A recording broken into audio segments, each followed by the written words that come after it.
نرم دل لوگ اللہ تبارک و تعالیٰ کے بہت خاص ہوتے ہیں۔ ان کے دل میں خدا کا خوف ہوتا ہے اور یہ گناہوں سے بچنے کی کوشش کرتے ہیں اور نیکیوں میں مشغول رہتے ہیں۔ اور اگر کسی نرم دل انسان کو نصیحت کی جائے تو اس کے دل پر اثر کرتی ہے۔ ایسے انسان کی خوبی یہ ہے رشتہ داروں کو اور عزیز و اقارب میں رحم اور نرمی سے پیش آتا ہے، اور اس کی کیفیت کی وجہ دل کی نرمی ہے۔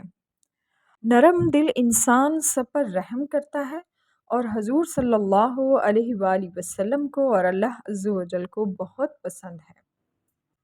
حضرت سیدنا ابو ہریرہ رضی اللہ تعالیٰ عنہ روایت کرتے ہیں کہ سرور کونین صلی اللہ تعالیٰ علیہ وآلہ وسلم نے ارشاد فرمایا، بے شک اللہ تبارک و تعالیٰ نرم دل اور پاک دامن غنی کو پسند فرماتے ہیں، اور سنگ دل بد کردار سائل کو پسند نہیں کرتے۔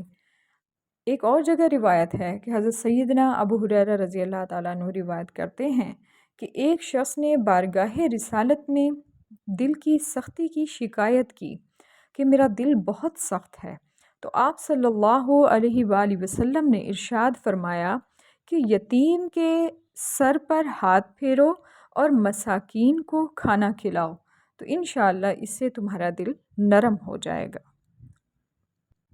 بے شک نرم دل لوگ خالق کائنات کی سب سے خوبصورت تخلیق ہیں۔ اللہ تبارک و تعالی ہمیں دل کی سختیوں سے محفوظ رکھے اور ہمیں رحم دل اور نرم دل بنائے۔ آمین یا رب العالمین۔